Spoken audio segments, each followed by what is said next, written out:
Hey. Whew. Hey, everybody. Got the live stream stuff figured out? Yeah, I think we do. Let's see.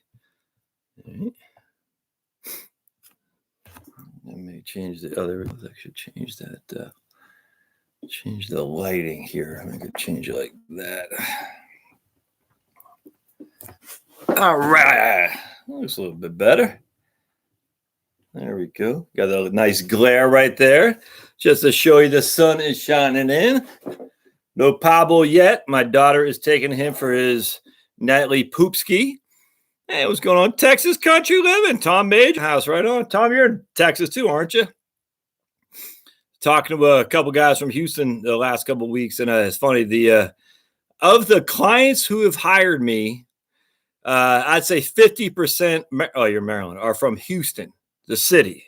It's crazy, man. Of all the people who've hired me in the last since April, since I've been taking clients, 50% are from Houston. Tell me that's not crazy.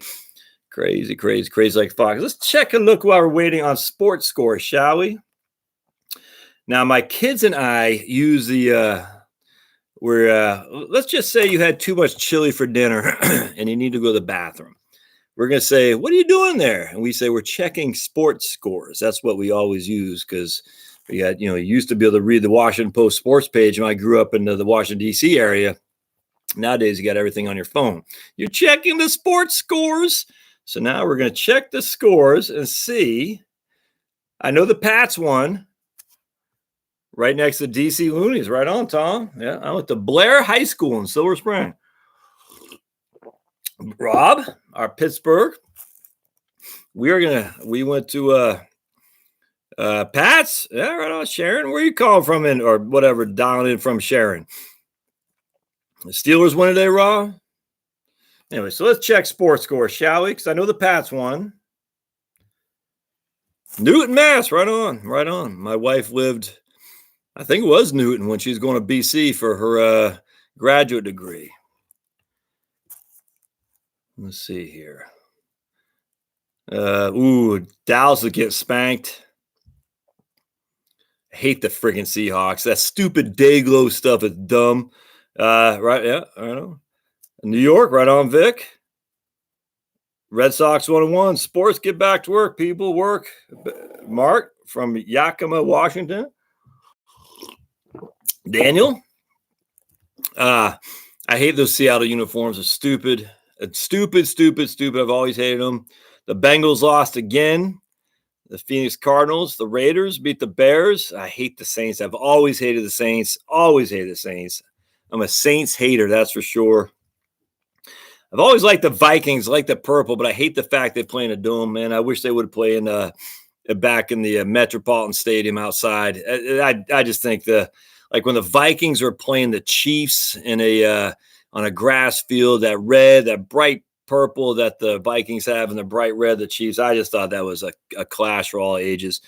Joseph and Anchorage, right on. But now they play in that dome. It's freaking, I hate it. Eagles beat the Jets. The Jets are horrible this year. Ooh, Rob, hate to say it. It looks like the Steelers took another L. That sucks. There's the Pats. Yeah, in overtime, 26-23. There's my man McCaffrey from Carolina. He broke off another 84-yard run. That guy is freaking insane. How many? I mean, I don't do fantasy football or anything, but just that guy. 19. He touched the ball on the ground 19 times, 76 yards, a 9.3 average. Let me guess how many catches he had. 6 from the backfield, another 61 yards. Crazy. That guy's crazy. I mean, remember Ed McCaffrey was his dad, and he was, just a tall, lanky guy for the Broncos back in the late 90s, early aughts, I think. Man, that's crazy. Chicago lost. Yeah, I saw that. The Bears. They're not looking well. I guess they beat Minnesota last week, didn't they? The Giants lost. Okay, that's good. I hate the Giants. Falcons lost. Denver beat Los Angeles Chargers. I saw the Bears right there. Yeah, the Raiders beat the Bears. Yeah. Have you seen where the stadiums aren't drawing any people? Hey, what's going on, Michael Whites? A lot of these stadiums are just empty. I bet in the Bengals there probably wasn't anybody there. It's the optics don't look good for the NFL when there's no one in the seats. That's for sure. Like the 49ers are 3-0. Hey, Mary. All right, so we're gonna start with Mary's question. So Mary had a question, and I won't say the specifics of the question, but just along the lines of Roth conversions. Bangor, Maine, right on. Banga. Just got done watching Stephen King's Pet Sematary #2 last night with my 2 daughters. Friggin' stupid. Stupid movie. Anytime they do these fake Maine accents, I want to jump off a bridge. My wife made chili, and I had just right before I did this, it went down the wrong pipe. So excuse me if I'm coughing. Just a little piece of, man, it just went down the wrong pipe. All right. So Mary says, Peter, right on. I was hoping to cover this tonight or another time. I have a regular IRA at my age. We'll just say she's in their, let's say she's in her mid-20s, but she's calling in for her mom, who's 63. All right. So Mary's calling in for her mom, who's 63. What is better? Should I move some of my regular IRA to open a Roth account, or should I just open a new one at Vanguard with after-tax money to get it started before I start conversions? All right. So should I move a conversion from my regular account, or just do an after one, or brand spank a new one with after-tax money? I don't think it matters, Mary. You just want to open because you do have the 5-year thing. All right. Then she says, once I put the money into a Roth, do I have to wait 5 years for I can touch? Okay. So this is the answer. Oh man. Jeez Louise. All right. So if you do so remember, Mary, there's 2 types of Roth. You got the conversion, and then you got the contribution. So the contribution is you put the $7,000 in there right out the gate with just a contribution. You're literally stroking a check to Vanguard. Here's $7,000. So you're going to have that money is available to you for the taking. The principal. All right. You have access to that money unequivocally. You got to wait 5 years before it's tax-free on the earnings. I hope that makes sense. So if you put $7,000 in there, and then a year later it grew to $10,000, so you have $7,000 as your principal, $3,000 as your gain. The $7,000 is still yours. You can take that money out whenever you want. You don't even have to be above 59.5 for that, my friends. The $3,000, even if you are over 59.5, you can't touch tax-free until 5 years are up. So in this case, you have to wait till you're 68 years old for your mom, if that makes sense. 63, 68, 5 years for that $3,000 of earnings to be tax-free. That makes sense. What does it mean if you do a conversion instead? It's the conversion is the same thing. So it's the exact same thing. I read this. I forgot who it was, but anyway, I read this. I thought maybe it would have been a Bogleheads. I forgot, but someone had written. I thought this made sense because it's always confusing to me. He said, "What happens, or she, when you're over 59 years old and you take money from an IRA? Is there any penalty?" No, there's no penalty at all. If you take money from an IRA, if you're over 59.5, there's no penalty. So the same thing is applicable with a Roth. There is no penalty if you take money out with it, even if it's been within the 5 years. There's no penalty on taking the money out. Now, if it's tax-free, it's a different story. So if you got the 2 things, you got the principal amount. You're over 59.5, so the principal is forever always yours on a conversion or a contribution because you're over 59.5. Always remember that the principal, there's no 5-year wait rule for the principal because you've already paid taxes on the contribution or by doing the conversion. So it's always taxed. That is always tax-free because it's already been taxed. I hope that makes sense. Jay Snyder, what's up? Sergio in the house. Sunny Southern California, yay. I hear they got earthquakes out that way. But if you want the gain to be tax-free on the conversion or on the contribution, Mary, you got to wait 5 years. Hope that makes sense. So in this case, it won't matter. It doesn't matter if you do a contribution or if you do a conversion. It's going to be the same aspect. So, okay, good. Right on. I would do the conversion anyway, simply because you want the point about the Roth is, hey, you want to get open. But there's a second part of this, which is to get some of your tax-free or your tax-deferred money into the Roth. So you want to do the conversion first, because that kills two birds with one stone. It gets the account open, but it also takes money that was, you want to get out from underneath the traditional IRA concept into a Roth, especially before Social Security or required minimum distributions. So in this case, you definitely don't want to do it. Hold on a second. We got a visitor. Hey, special guest. Chloe just took him for a poop break. Hey, buddy. Hey, let's say hello. There he is, everybody. It's Pablo. Yes, indeed. He was just banging on the door. He wanted everybody to know he's here. So you can take your so I would do absolutely the conversion as opposed to the contributions. On those lines, if I may, I'm a huge. You want to get what we're doing here, Bubs? I'm a huge fan of building, and I don't want, let's just outside of Mary for now. I'm a huge fan of building a cash bucket of money in a taxable account while you're doing the conversions as well. So people say, should I still contribute? I don't know if you should. And that is not just a Mary here, but I like having cash money on the side to live on while you're doing Roth conversions, because the cash money on the side is going to come back to you tax free, because the cost basis is literally what the account is worth at that time. There is no capital gain. And so because there's no capital gain, you get 100,000 in a checking account, you spend 100,000 bucks, that's all tax free to you. So it doesn't do anything to affect your 10, 12, 22% tax bracket when you're starting to convert Roth money. I hope that makes sense. Secondly, I also believe too, it's a good idea to have a cash bucket anyway, just in case the markets get killed. I'm a huge fan of cash, big fan of cash, and to put money that might have gone to a Roth into a cash. I just think it makes sense. And I tell people, the last 2 years of, and I get this question a lot, should I continue to contribute to my 401k? Well, unequivocally, yes, if they have a match, without question. If they got a match, you should contribute to your 401k to take advantage of the match. It'd be insane not to. But that doesn't mean you have to invest that money. It just means you got to say, I'll put it in a stable value fund, I'll put it in the money market or something like that. You really want to build the last couple of years before you retire. You really want to have a cash bucket of money sitting there at the ready to draw into in case the markets get killed. I just think it's a wonderful thing. You want to take advantage of the strategy of getting the match that your company allows you, for sure. But let's just say they match at 3%. We'll take advantage of 3%, put that money away in the 401k, but then don't do any more than that. The tax deferrals, once you hit 60, the tax deferrals become minimal value. In fact, they become, if anything, more of a detriment to reducing taxes as you age because of RMDs and things like that. Hope that helps. All right, let's see what we got. We got K. Chicago, yeah, okay.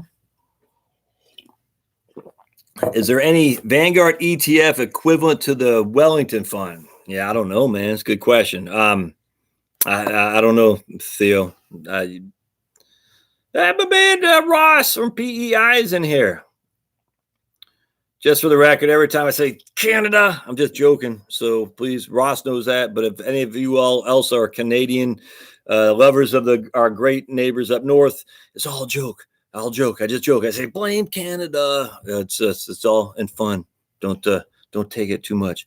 My man Tim Tate says, how can I buy your book, Retire on Social Security?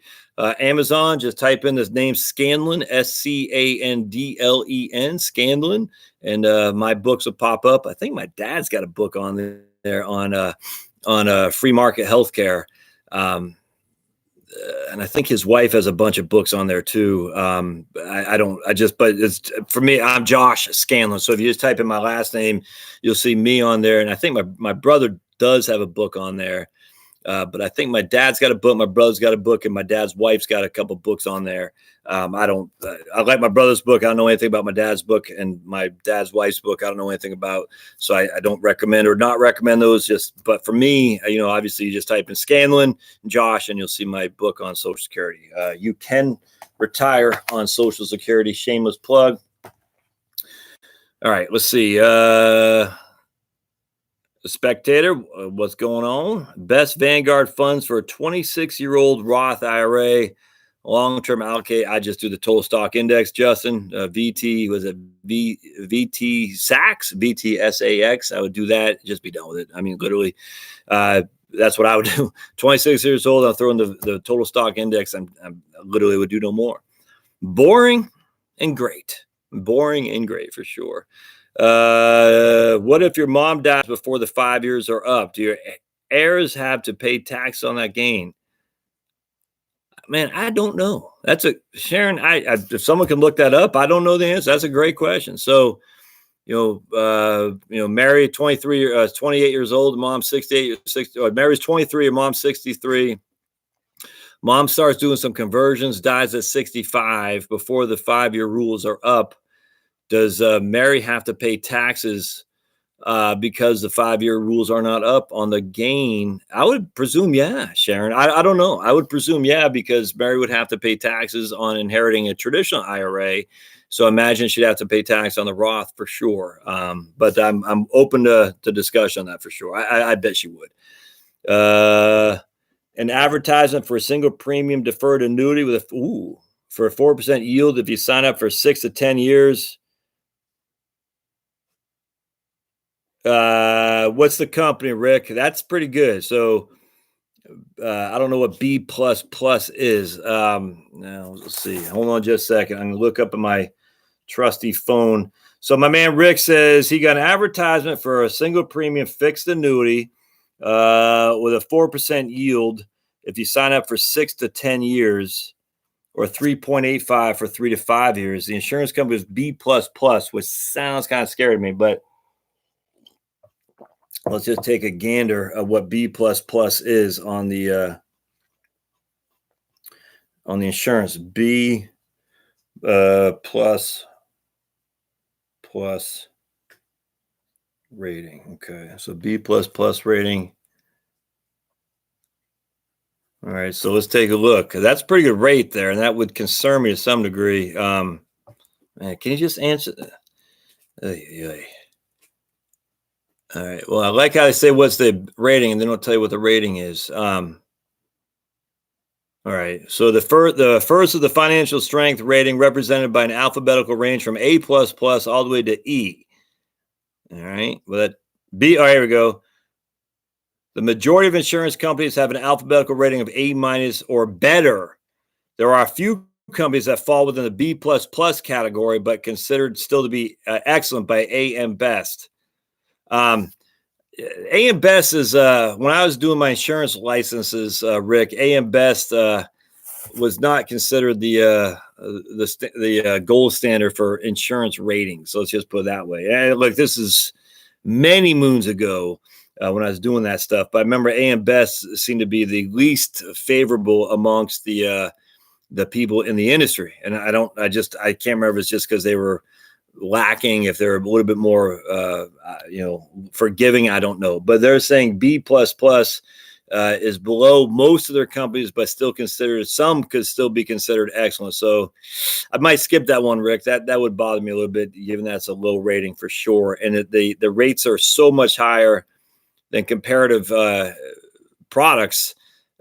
Yeah, what are they're trying. This is the kind of the Ponzi scheme stuff that we deal with here. And I'm not saying this company's doing Ponzi scheme, but you think about it. These are the legal Ponzi schemes that banks can do, insurance companies can do, is that they're raising money in order to pay off other people. And they, banks that CDs do this all the time.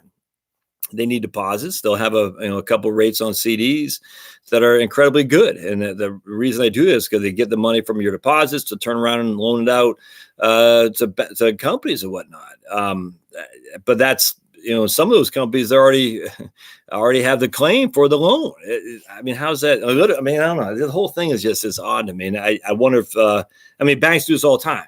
They need money for whatever they need money for their liquidity ratios, whatever their, the Fed wants them to keep in reserves, but they need the money for some reason. And they raise the money by offering, kind of these short-term deals on certificates of deposit.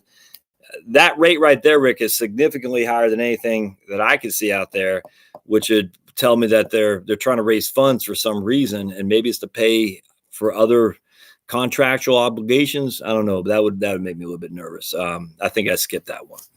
Let's see. Brian Fox. Pablo's so happy. Yeah. Pablo, they say hello, Pablo, from down in Florida. Right on. Greetings from Kansas. Go Chiefs. Never been a Chiefs fan. Len Dawson. Remember Len Dawson? Never been a Chiefs fan. Doug and Carla will be retired on Friday. That's flipping awesome, man.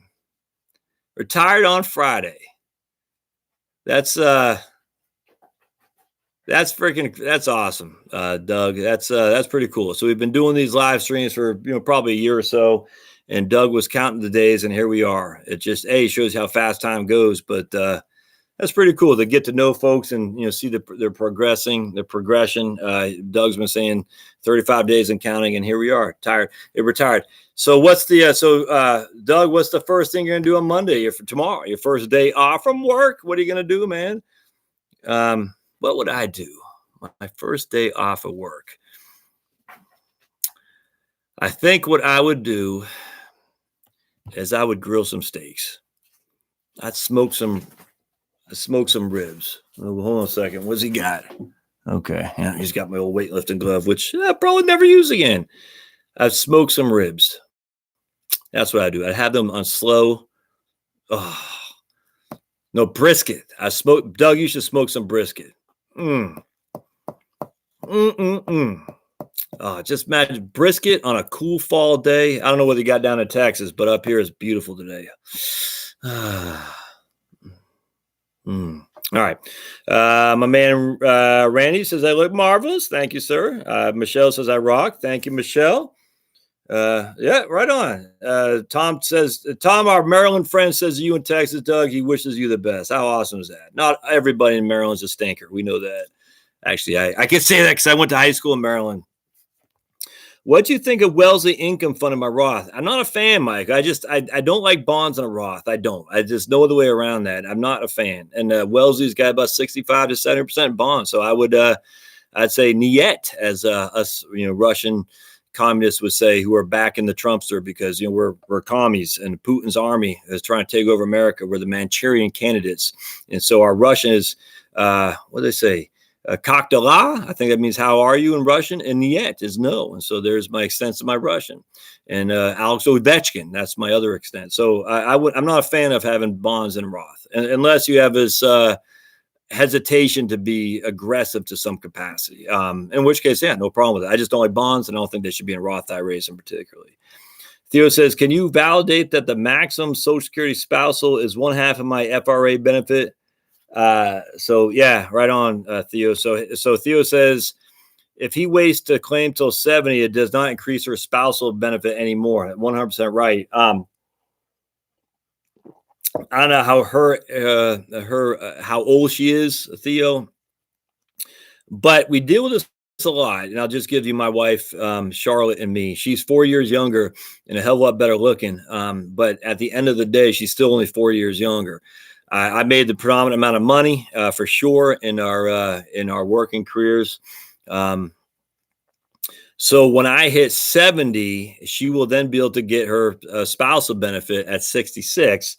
It would be reduced by, was it 7%, something like that, 8%, because she's not a full retirement age. So let's just, for simplicity, if my PIA is $2,000 a month, that's the amount I get at my full retirement age at 67. So if I waited till, I was 70, I'd get 24% above 2,000 a month. 2,000 times 1.24, I'd get 2,480. She's not getting half of 2,480. She's getting half of my 2,000 because that's my PIA. All right. And again, even if I don't take my benefit at my full retirement age, she's getting no more than half of my PIA. So she's getting no more than 1,000 a month. In this case, though, when I do file at 70, I'm getting 2,480 because I had my delayed earnings credits kick in. So my PIA at 2,000 increases by 24% because I have a 24% delayed earnings credits because 3 years. But her spousal benefit is still only 1,000 But if she files for her spousal benefit at 66, it's 1 year before her own full retirement age. So it'd be reduced by 8%. So it'd be, what's that, 920 or something like that? I think it's 920, right? So 1,000 minus 8%.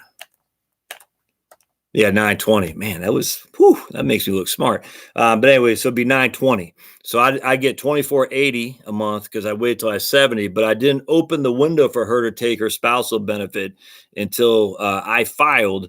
And if she filed for her spousal benefit at that point, she would get 920. I hope that makes sense. Now, the alternative would be I file my benefit at 67. I get my 2,000 a month, and then she would get 1,000. But it'd be reduced by 4 years. So it'd be 1,000 reduced by 24%, right? No, 4 years, 28%, I'm thinking. So hers would be 1,000 minus 28%. So it'd be 720. So the question that we have to contend with a lot is if I take my benefit at PI, my FRA, my PIA is 2,000 a month. I'm taking 2,000 a month, and I'm opening up the window for her to take her spousal benefit, which would be reduced. So she would get 720 a month. I hope that makes sense. So basically what I got to say is I get 2,000, she gets 720, or I get 2480, wait 3 years, and she gets what I say, 920. So I hope this makes sense. So I'll show you. So if I take it at my full retirement age, I got 2,000, she gets reduced benefit off of this. The spousal benefits a half of that, which would be 720. So we're getting 2720 when I'm 67 a month. But if I wait until I'm 70, I get 2480, and she gets 920 because her spousal benefit will be reduced, but in that case only by it'll only be reduced by 8%. So we take 920 and add that to 2480 and 3,400. So the question would be times 12. Hold on just a second. So that'd be 40,800 or 2720 times 12. So is it worth it? So is it worth it to leave $8,000 a month on the table, $8,000 a year on the table? So let me write this. I think this in my head. Hold on just a sec, guys. I know this is live, but basically I'm getting 40,080 by waiting until I'm 70, or 32,640 at 67. So that's what the total benefits are going to be right there, which means I'm getting 32,640 3 years in a row of $97,920. So I'm going to get an extra 97,000. I'm getting $97,920 in the 3 years in which if I were to delay until I'm 70. I hope that makes sense.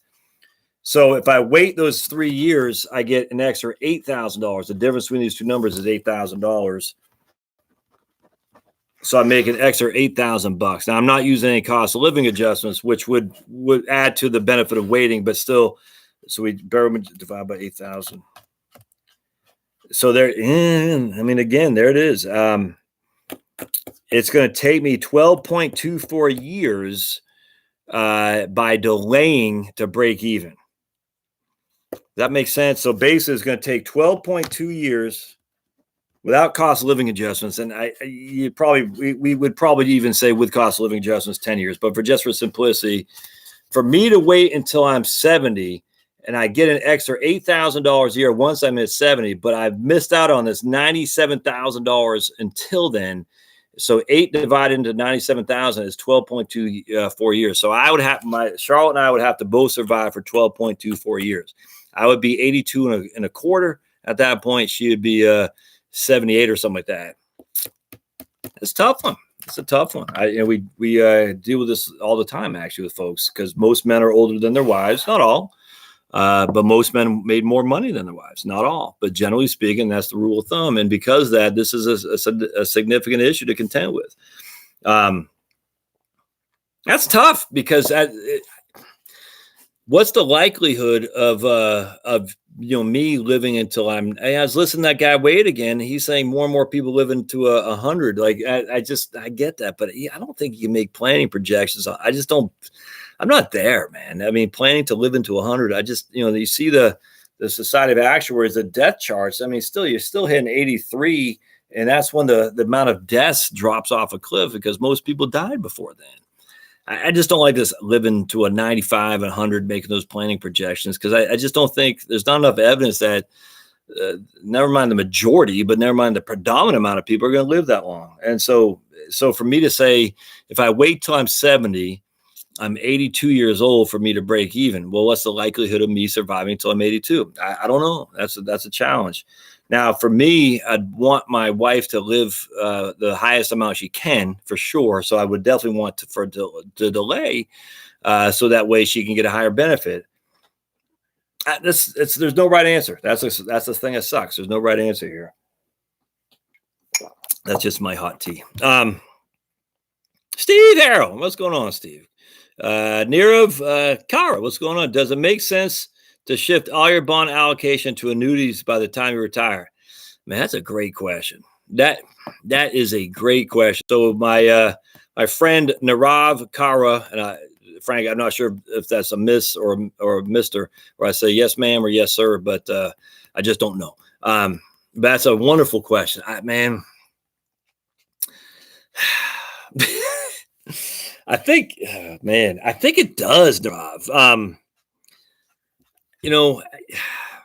going to look at, I'm talking fixed annuities or income annuities. I'm just talking fixed annuities. I'm not talking variable. I'm not talking fixed index annuities.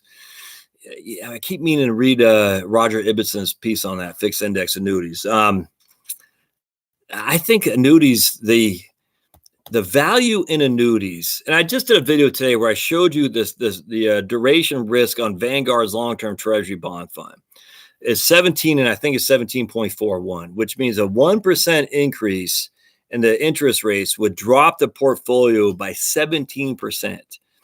All right. And the interesting thing is when I compared that with what happened in the 80s. All right. So we saw in 1980, from 1985 to 1987, the interest rates went from 7.5% to 9%. So 150 basis points on the interest rates.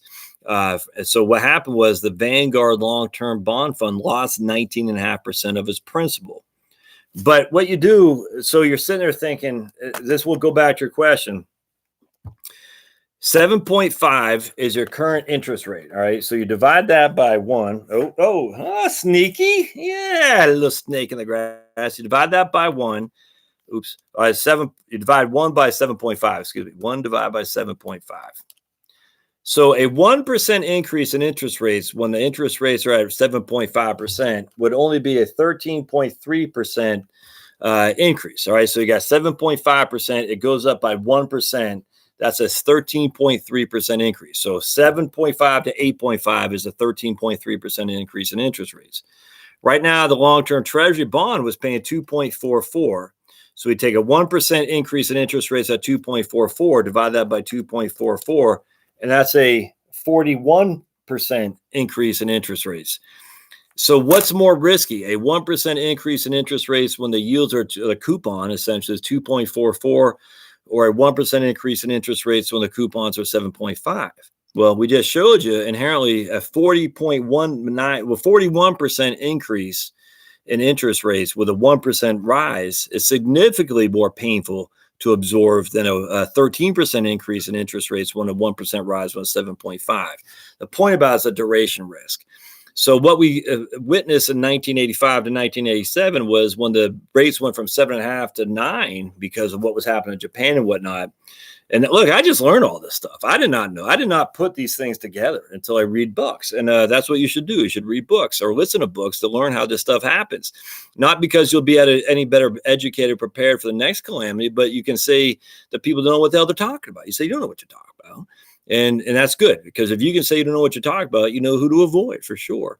Especially people that come across like, I know everything. I got a PhD and blah, blah, blah. I don't give two craps. I literally could care less. But economic historians are incredibly valuable, at least not for predicting the future, but to say, hey, this happened, that happened, that happened. Is there anything that's kind of congruent between the things?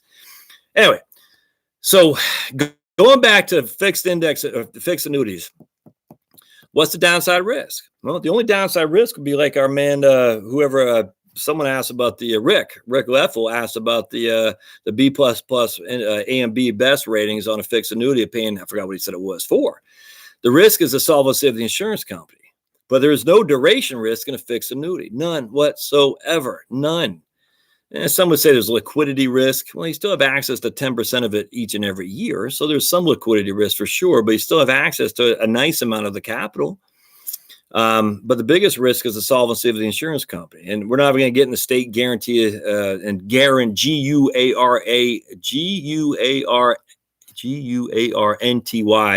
Every state has their own guarantee thing when it comes to insurance products, and your state is going to be different than my state. I'm not going to get in that. Just the solvency of the insurance company is the biggest risk when it comes to an annuity. And because of that, then you don't have to worry about duration risk. You just don't. Simply because as the interest rates go up, theoretically, there's no risk to you because you're going to get a guaranteed 1, 2, 3, 5, 29%, whatever it is.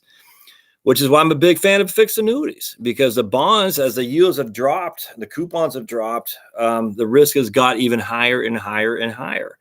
So if we see a 7.5 to 9% increase in interest rates in 1985 to 1987, that's a 19.5% drop that the Vanguard long-term bond fund had in its in that time frame, which is pretty significant. But it'd be it'd be significantly worse now because the duration risk is so much higher. So the one thing you can do to avoid that duration risk is literally sell the thing. I'm literally being a fixed annuity.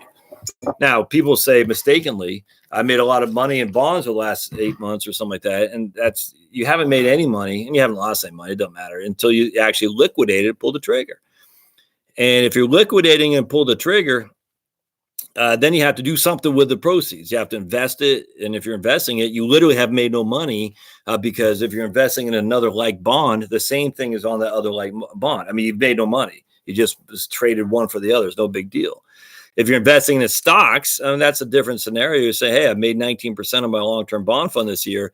I'm going to invest in stocks. That may be a good move. I don't know. But that would be it. You've made money in that regard for sure. But you've also investing in the stock market. That's, I guess the market this year is flat. So that might be a good move. Might be a good move to take some bond risk off the table and invest it in stocks when the bonds have jumped up real nicely and stocks have not.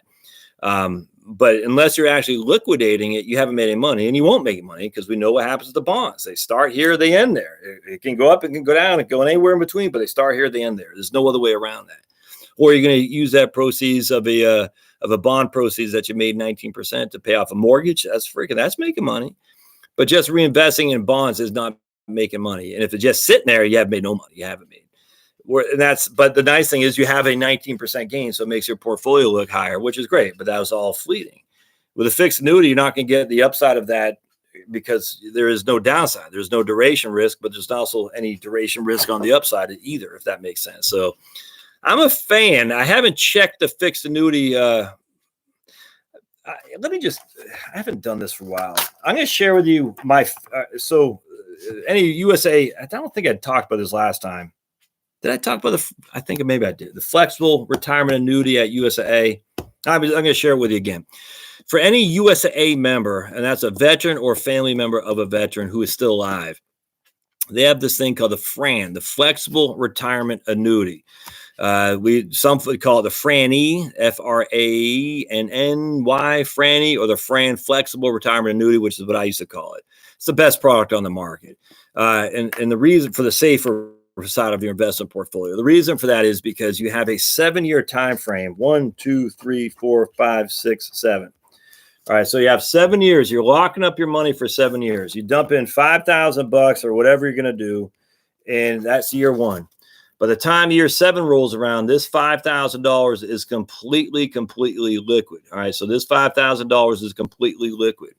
Now, who knows what the interest rate is going to be 7 years from now? I have no clue. They might be higher, they might be lower. I don't know. But we know that $5,000 and everything you contribute ever thereafter has a guaranteed minimum for, I think it's 1.5. I haven't checked, but let's just say it's 1.5. So the worst case scenario is you'll get 1.5 interest rates. And a lot of people scoff at that. And I say, I don't think you should scoff at that because I actually don't expect interest rates to go up for a while, if at all, for a long time. I just don't, especially with the dollar being the only game in town. Let me take a drink of my Costco. Got this on sale. At first, I couldn't stand it, but I love it now. Something bay or buy or something like that. And I don't even know what it is. I just like the taste. Madagascar, coconut, mango. Ooh, that's good. It's very tasty. All I got to say is thank God I only drank beer because I did like some Captain Morgan's with Captain Morgan's and Sprite, I think. But if I was getting knee deep in pina coladas or something like that, whoo, I would have been a drunken skunk because, man, I could drink those till I was blue in the face because I love coconut stuff, that's for sure. I'm an islander by nature. I'm probably native of Hawaii, the whitest Hawaiian islander ever seen in the history of mankind. But they dropped me off in Maine where I should have been in Hawaii because I love coconut stuff, right? The coconuts in Hawaii. I've never been there, but man, whoo, I could live in Hawaii to just eat the coconuts because I love coconut. All right. So anyway, what happens here is after 7 years, this $5,000 is completely liquid. All right. And you got, we'll say whatever the interest rate is, 1.5, I don't know. But here's a kicker. Let's say after 7 years, you say, I got a $100,000 CD that just matured. I'm looking for something to do with it. I don't like the stock market. The CDs are sucking wind and I don't know what to do with this. Well, I would say then when I was at USA, you dump that money into your Fran because after the 7 years are up, every deposit ever made from now on is completely liquid. Excuse me. For those late to the show, I ate some chili from my wife, and some of it went down the wrong pipe. And I kept coughing. She goes, "What are you doing?" I said, "I'm coughing, man."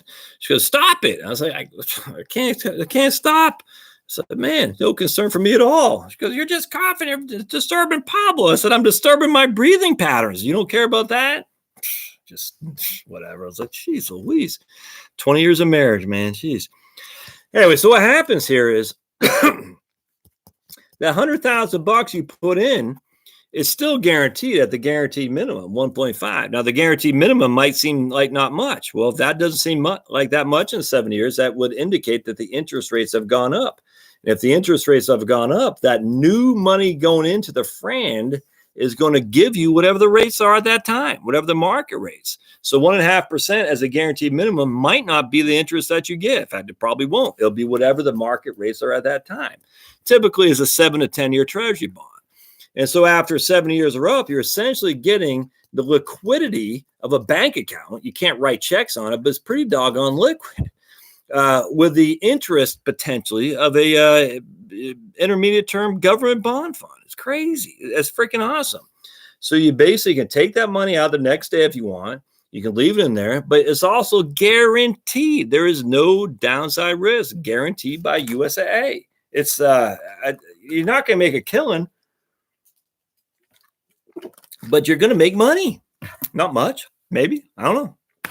But the problem is it's liquid after 7 years. So I always tell people start with $5,000 just to get it open, kind of like the Roth IRA. You got to get the clock started sometime. Now is better than tomorrow.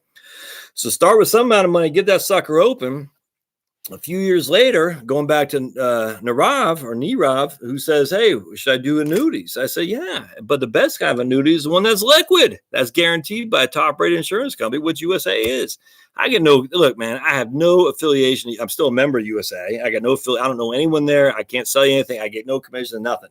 I don't care. But the Fran at USA is the best product there is for a CD, annuity, fixed income, bond replacement.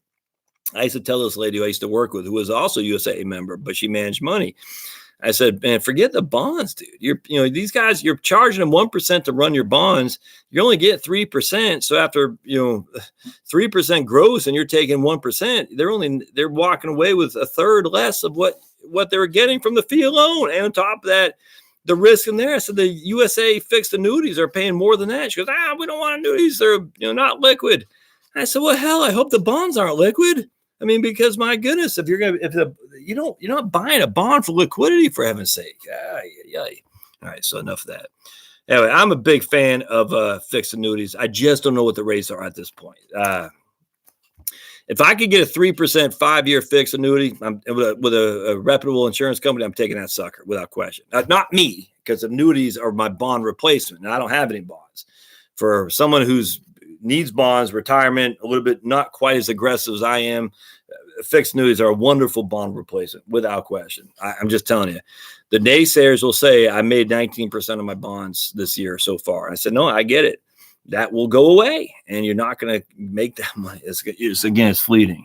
Oh, there he is. Okay, just got to check on that guy. All right. South Park reference. South Park so offensive. Okay, people. Who took a dookie in there? No, okay. Audibles, like in football? My buddy. That's just me. Hey, it's okay. It's okay, floppy ears. Michelle says Audibles. My books are on Audible. My Social Security one, I'm waiting right now. That's ready to go. I'm just waiting for them to post it. It's okay. But my other two are on Audible. My third one on state-by-state guide to taxes for retirees, that's not on Audible, and I won't put that on there. But I'm not sure if we're calling it Audible like Tom Brady, or if you're saying Audibles for my books. iShares has some stock bond ETF funds. Yeah, absolutely. Chris Dorr says, how about contributing to a 457? Oops. All right, hold on just a sec.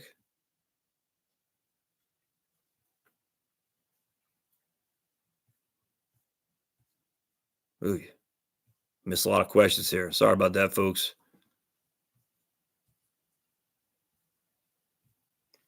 Oh, all right, I want to go to Chris. Suggestion? I've had a number, probably 4 people. They email me, say they want to access the software, and then I email them about how it works. They say, oh, they didn't want it. They just wanted to know how it worked. I'm like, well, I don't get it. So look, I don't get it. I'm like, why would you say you want to access the software? Then I send you the thing to get access to the software. You say, oh, you didn't want it. That's weird to me. So just don't do that, please. If you don't, I don't care. But don't email me, I want access to the software, and then say, oh, thanks, I didn't want it. That's weird to me. Secondly, I got a number of people email me, and they're just saying other in the drop-down box, but they're not saying anything. So I don't know. I don't know what that means. And I wish I could say I had the time to email everybody like, hey, what do you want? I don't know. And I'm not trying to be rude or arrogant. I just don't have the time to email every single person if there's not something specifically that they're requesting. So if you are going to email me through the website and you hit other, just fill out the box and say, hey, Patriots suck, or Pablo's so much more handsome than you, or something like that. Just say something so I can respond, because I've got a number of things that just says other, and there's nothing with that. So anyway, just FYI, I appreciate that. All right. Contributing to a 457 a few years before retirement. The fees are over 1% and no match. Better to allocate it from a Roth. I'll have income from a pension. Yeah, well, unequivocally, Chris, without question. I did a video on 457 plans. Off the top of my head, I can't remember the whole gist of the pros and cons of. I just can't remember. But anyway, there's a video I did on 457 plans. They had some benefit to them. I'm drawing a blank what it was, but if you're not getting a match and the 1% fees, I wouldn't mess with it. Absolutely. Yep. Justin says boring equals great. Could not agree more. Absolutely. Just like my channel. Tim says, is it better to max out standard 401k versus not being able to max out a Roth, as it's possible to max out traditional due to the tax not being taken out? Yeah, I think my man Tom. Yeah, Tom says that depends on your tax bracket. Couldn't. So Tom says, Tom Major Payne. Remember that movie Major Payne with one of the Wayans brothers? Classic Major Payne. All right. So Tom says, Tom Major Payne. That hurt my shoulder. Should have done that. Ouch. I think it depends on your tax bracket. My opinion is to contribute as much to the match and put into the Roth. I 100% unequivocally agree with that with Tom Major from Maryland. Joe says, am I still taking on new people? I am. I am taking on new people. I'm not taking on anyone new until October 16th, the middle of October, just FYI. I have it's going to sound rude. I got a bunch of people. I hate to say it, I got to clear out, if that makes sense. That sounds bad, but I don't like lingering. So when people sign on for me, I like to get them in and out within 2 weeks' time. All right, if that makes sense, if not even a week's time. Now, that does not mean they can't email me back or anything like that. It doesn't mean like that. I hate lingering stuff. It stresses me out. There's no other way around that. So, so I'm not taking on anyone until October, the middle of October, because I've got a number of people I just got to, again, clear up and clean them out, so that way we can move on. Those people can email me once they get the plan. And when I say I do the plan, because I hate the idea of the software package being a plan or some piece of paper as a plan, because it's forever changing, man. My God. It's not God's spoken word. It's a changing dynamic, and it's the plan. But at least I like the idea of the strategies being able to be at least implemented or viewed for sure right out the gate. I don't like that lingering. So I try to get them in and get them out within a week's time, 2 weeks max, for sure. And right now I'm busy. There's no other way around that. So FYI. So to answer your questions, Joe, yes. Go back to my fee structure. If I may, for anyone who's interested in that, I get this question a lot. I charge $2,500 if your liquid net worth is over $500,000. Liquid net worth is all your investment accounts and bank accounts. It's literally, I mean, you can even throw cash value, life insurance, annuities. I mean, literally, it's whatever you got that's liquid. That's a non-tangible asset. Stocks, bonds, cash, annuities is not a pension plan in terms of a pension that you're getting a monthly benefit on. That's not liquid net worth. That's a cash flow. Cash flow and liquid net worth are different. But liquid net worth is stocks, bonds, mutual funds, IRAs, 401ks, 457 plans, annuities. Again, cash value, life insurance could be in part of that. Hey, big man. But if your liquid net worth is not real estate, it's not your car, it's not your baseball card collection. But if your liquid net worth is over 500,000, I charge $2,500. If your liquid net worth is under 500,000, I charge $950. I don't offer refunds just because you're paying for my time, not the results. I just always stress that it's my time you're paying for, not the results. And so because of that, I just say, go in there fully aware of how it works. And I won't sit here and say you'll be happy. I just don't know. But I promise I won't BS it, and I will tell you the truth for sure. All right, so let's see here. Oh boy, Pablo. Oh boy, come. All right, hold on a second. I knew you were gonna do that. Hold on a second. Here we go. I knew that was gonna happen. Come here. It's okay. It's okay. Good boy. Yeah, let's not do that, buddy.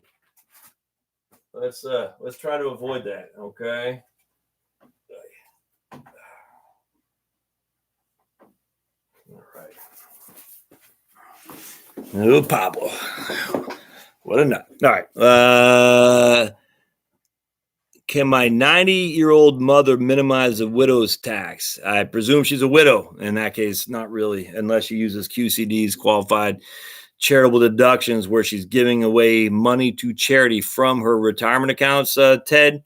And that's a way to not necessarily minimize the widow's tax per se, but certainly to minimize her taxable income. Absolutely. That'd be the only way. QCDs, just taking her 401k IRA money and just giving her RMDs, required distributions, directly to her charity of her choice.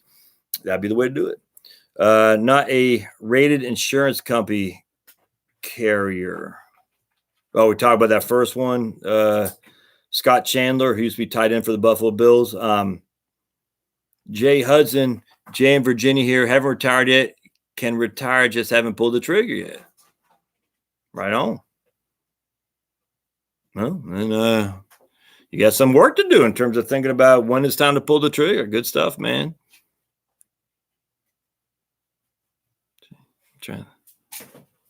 I knew a guy named Jay in Virginia, but his last name wasn't Hudson.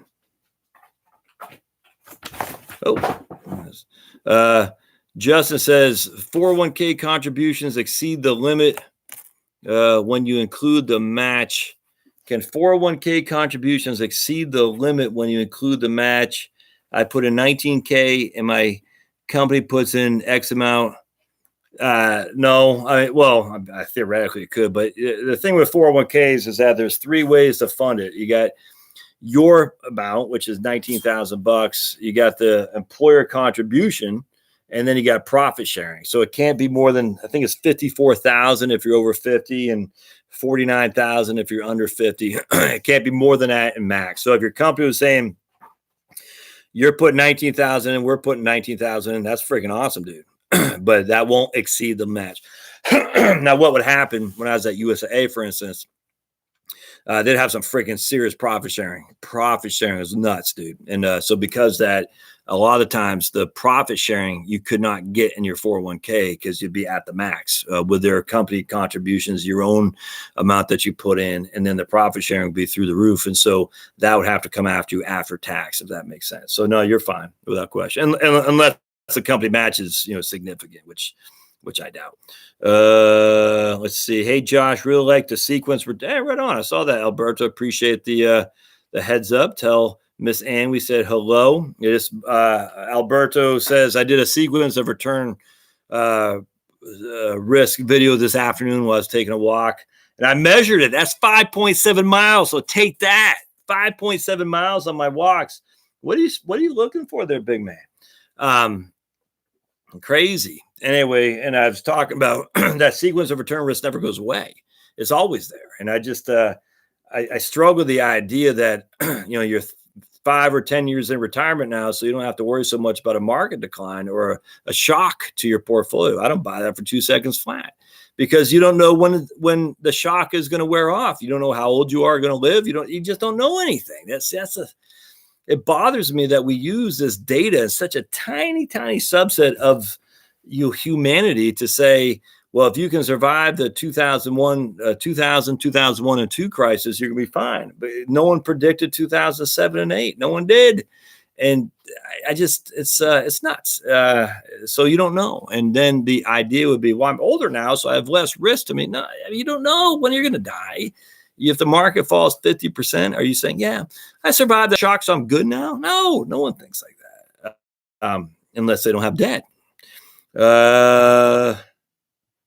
Let's see. Vic G, you'd be surprised how busy things get when you're retired. There's always something to do. It's just not doing the work grind that's no longer the hassle. Right on, man. That's Vic G in the house says you're busy when you're working, when you're retired. Well, I think if you're doing something, this is what I tell my oldest daughter. I was taking her down to Georgia Tech today. I was saying, I tell her I'm making more money now than I've ever made. And I said, I attribute that to the fact I work my ass off. And I'm working 18 hours a day because I love what I do. And it's so cliched to say that, but when you enjoy what you do, you're always working. And that's what I was telling her. I said, the problem is when you're working a 9-to-5 job, you cut out and you're not going back to work until 9 the next day. For me, I'm up at 5:15 with this, this guy right here. We go for a walk. I pick up his poop. I'm thinking about what I want to talk about, what I want to write about, the videos I want to do.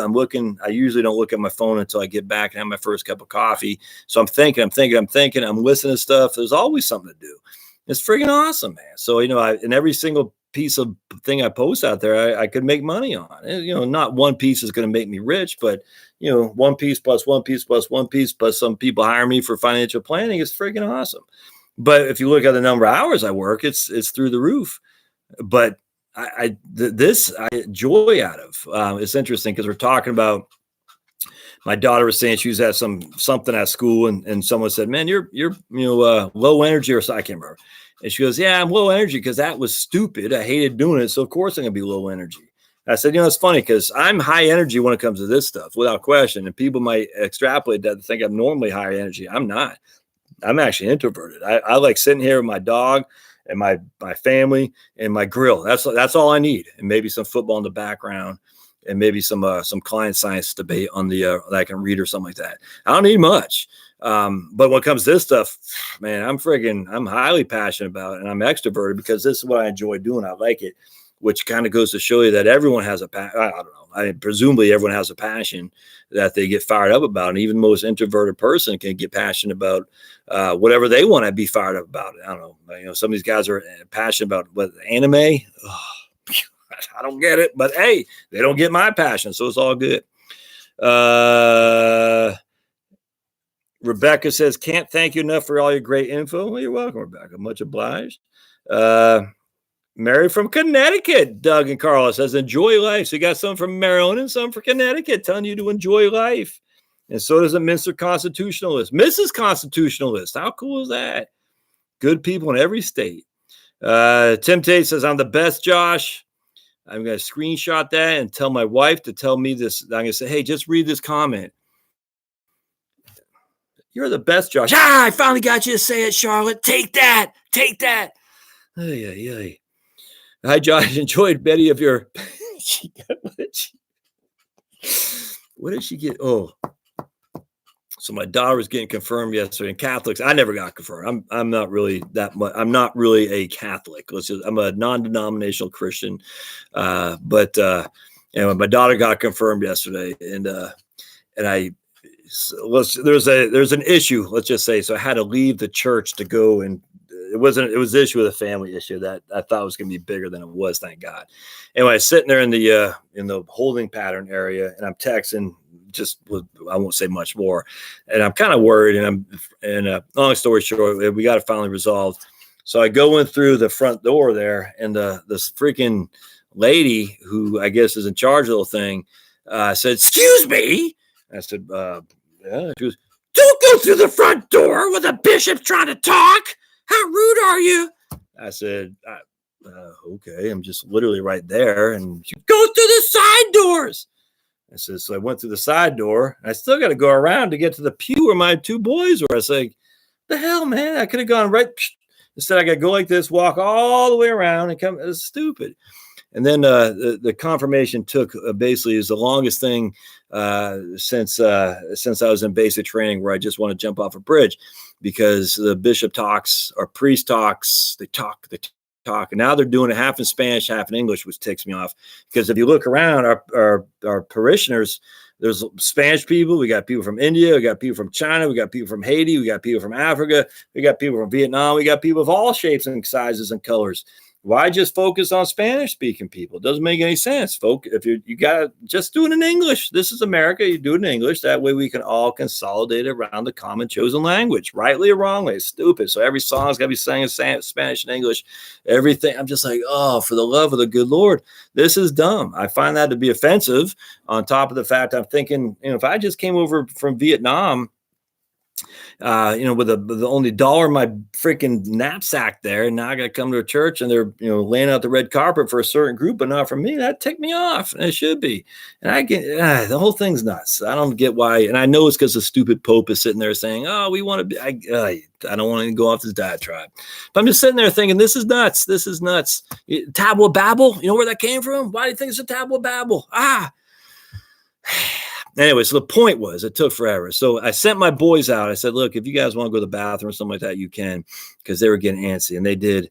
And they came back and said, man, that lady's rude. Same lady yelled at them who yelled at me. I said, man, I don't know why I started going off on that diatribe, but annoyed me. Oh, so I told my wife.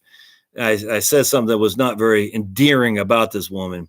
And my wife was very, very, she goes, don't say that in front of the kids, blah, blah, blah. I didn't call her a B word or anything like that. I said something that wasn't endearing. She goes, blah, blah, blah. But the irony of it all, listen to this. Make sure she's not out there listening to me. So we played tennis yesterday, and my wife is a captain, so she's got to bring all the desserts and whatnot for after tennis match. And long story short, all the other team's kids ate all the cookies before our team had a chance to get them. And my wife was saying to our kids, man, those animals, they ate all the cookies before you guys had to get any. I said, wait a second. You just yelled at me for saying a negative thing about that lady who yelled at me and your two boys. But then you get to call these kids animals. She goes, but that's different. And guess who won that fight? Not me, because I never win. Ay. But I said, what? I'm calling an adult who yelled at kids, and myself, by the way, rudeness at church, and I get yelled at for that, but you you call these kids, little children, animals for eating all the cookies, but that's okay. What a world we live in. The hypocrisy is like Joe Biden, almost as hypocritical as Joe Biden. Does a 55 apply to Roth 401k? It says, I'm presuming Arvin. So Arvin Dalnay says the 55 rule. So we're going to assume that what Arvin is saying is that he's retiring, separating from service after 55. Can he have access to his Roth 401k tax-free? I don't know. You have to look that up. That's a great question. Separate from service post 55. Can you access it tax-free? I gotta say no. I gotta say no, Arvin, because you don't have access to a tax-free and a traditional 401k. I mean, both would be access sans, that's French, by the way, without penalty. I bet the 401k Roth won't be tax-free. I bet it's taxable, but it will be without penalty. Anyway, Doug said he just mowed the yard today. Waiting to hear from T. Rowe Price. Thanks for all your nice words. Thanks to you, Josh. You got me started on this journey, man. Right on. That's freaking awesome. Peter Briganti says, because the tax cut thinking of pausing 401k contributions and open Roth 457. Yeah, love it, Peter. Don't know your whole circumstance. I 100% could not agree more. That's essentially the same thing as doing Roth conversions while the taxes are low. Absolutely. Absolutely. I think it's great. Jumpy McGee over here. If all the stocks you own are in a Roth, but you need to sell some to maintain a 50-50 stock bond split, is it okay to buy bonds in a Roth under that scenario? If all the stocks you own are in a Roth, but you need to sell some because now the Roth is 60% of your portfolio, is it okay to own bonds? I see what you, if you want to maintain a 50-50 split, that's all you got to do. That's what you got to do, Mike, without question. If 50-50 is important, I got no problem with that. None whatsoever. I don't know what the alternative would be, frankly. So yeah. Jody Tidd, what Vanguard fund is like VWELX, but 70% stock? Yeah, that's the Wellington. I think, isn't VWELX, isn't that the Wellington ticker? I think it is, isn't it? VWELX. Let's check it, Pablo. It was the Wellington ticker. VWELX. That's that's a Wellington fund. So that is it right there. 70% stocks and 30% bonds, Jody. So that is the Wellington fund. 70% stocks, 30% bonds. My man Rob says, Vanguard, if I own Fund X and a VGI Vanguard group, okay, a traditional IRA, and the fund closes, will I be banned by buying the same fund in a VGI Roth account? I think so, but I don't know. At USAA, that kind of stuff was account title specific. And I don't, when I was at Vanguard, I can't remember what it was, but that was 25 years ago. I think you would be, Rob, but I don't know the answer to that. Absolutely. So sorry. My inclination is yes, because there are two separate accounts. Tom said something about the 55K rule. Right on. Even if I have enough money to retire early, how do I cover medical insurance? Yeah, that's the challenge, brother. That's the challenge. That's the challenge. I had Metashare for a while, and I got off it because we had some surgeries. I wasn't sure if Metashare was going to pay for. I just don't know. Metashare doesn't cover a lot of pre-existing conditions. That's a fact. The ACA, you get an ACA plan. I'm hoping, I'll be upfront. I'm hoping Trump gets reelected with a Senate majority and a House majority. That way they can pass some free market-minded HSA programs, high deductible health plans that I don't need to have maternity coverage or whatever the hell I got. I mean, it's stupid that everyone's got to pay for stuff they never use. That's dumb. That makes the cost of insurance higher for sure. I read let me see how many people drop off because I just said that. I just saw one. All right, so I read a article by Larry Kotlikoff, not a Trump guy, but he stretched the imagination. Kotlikoff's a big lib, but I like him. He's a big lib, but he's a common sense lib. And what I mean by that, he recognizes that we have this huge issue when it comes to the big unfunded three: Medicaid, Medicare, and Social Security. I mean, this is $20 trillion, probably 22 now, of unfunded liabilities. That's what we have: $22 trillion of debt. 200 trillion of unfunded liabilities if you take a present value. He had an article to talk about Medicare Advantage for all. Yeah, I see a couple of people dropped off. I don't like to hear about Trump. And I like that. I think that's kind of cool. Medicare Advantage for all. I'm open to that kind of concept for sure. Medicare Advantage for all is essentially a voucher system. It's like the GI Bill. This is what always cracks me up about the left. They're always like, they say the GI Bill is socialism, which is silly in of itself, but it's the GI Bill is the perfect example of a voucher system. When I went and got out of the Army, I had the GI Bill and the Army College Fund because I went in the infantry. I get out of the infantry. They say, as long as you're enrolled in school, we're going to send you $750 a month. You can do literally, you can smoke that up your nose if you want. You smoke stuff up your nose. You can sniff that up your nose. We don't care. As long as you're enrolled in school, we're going to, and a full 12 credit hours, we're going to send you $750 a month. You can go to any college. You can do whatever you want with. That's a perfect ideal thing for a voucher system. It's so the government gets involved in some capacity to make sure there's some strict rules and regulations there to some degree. And once you meet those rules and regulations, they get the hell out of your business. And that's kind of what Medicare Advantage does. Now, there's some negatives on Medicare Advantage, PPO, HMO. I talk about this all the time. It changes all the time every year. You don't know who's in network necessarily. The prescription drugs, the Part D stuff is always a hassle. But a third of the people on Medicare are on Medicare Advantage, and it gets high rating. So but I don't hear anything.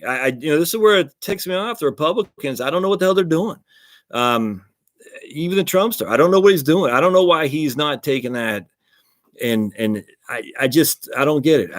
The Democrats, as insane as they are, at least we know that they want government control over health. We know that is they put that flag down with Hillary care many, many years ago, and they're sticking to it. And every year is incrementally getting bigger and bigger government. But what do the Republicans believe in? I don't know. It's frustrating to me because if anyone's going to get this done, it's going to be Trump. You can say, look, this is what we're going to do. We're going to go a little bit over here for the left. We're going to go a little bit here for the right. And a voucher program is perfect. I don't get why, because look, we're going to cover pre-existing conditions. The idea that we're going to have this freaking libertarian dream of free market healthcare is not happening. It's never going to happen. So we need to get beyond that. The idea that taxes aren't going up a little bit to pay for this stuff is silly. We need to get beyond that. So the question is, we know these things are going to happen. We know we have a huge amount of population that's coming in that right now that's 60 years old. They'd love to be able to retire, but they can't because they need to stay on the job, the crappy old job, because they need health care. I don't understand what the Republicans do, why they can't freaking push this forward and say, this is what we're going to fight for. We're going to fight for freedom and coverage at the same time. Because if you don't vote for us, you're going to get government control, and that's always bad.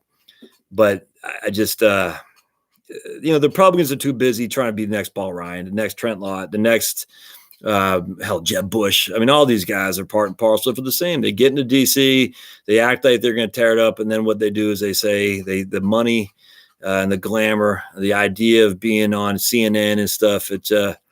It frustrates, as a conservative libertarian guy, it frustrates me to no end, which is why I'm so endeared to Trump, because Trump he said, I don't give a crap about all that. I'm going to go in there and be the freaking bull in the China shop. And when you hate the China shop, I quoted this the other day, some guy had written, you love the bull. And I hate the China shop, so I love the bull. But I don't get why Trump isn't doing more on that. That's nuts. Maybe he is. I don't know. Maybe he is. But I don't follow the media. I certainly don't read the New York Times, Washington Post, or anything. I don't watch any of the news. Hell, Fox News is dead to me from many, many years ago. I could care less about them. So maybe he is doing it. But my side of the aisle of what I read, they don't talk about Trump going out there and advocating for healthcare stuff. And I just think it's a horrific mistake. It frustrates me no end. Just basic politics, man. All right. The Roth name is confusing for me. For some reason, I think I can't take withdrawals until 59 and a half. I like to listen to 2 videos where you use the annuity of $250K to plan your retirement. Having an aggressive plan is the way to go. But though, you can always take Social Security. Yeah, right on, man. Right on. Thanks, Jim. What were annuities paying out in 1989 when interest rates were above 9%? Were they that much higher than 9%? So the interesting thing I'm going to assume you're talking about income annuities at that point, Mike. Actually, I don't know.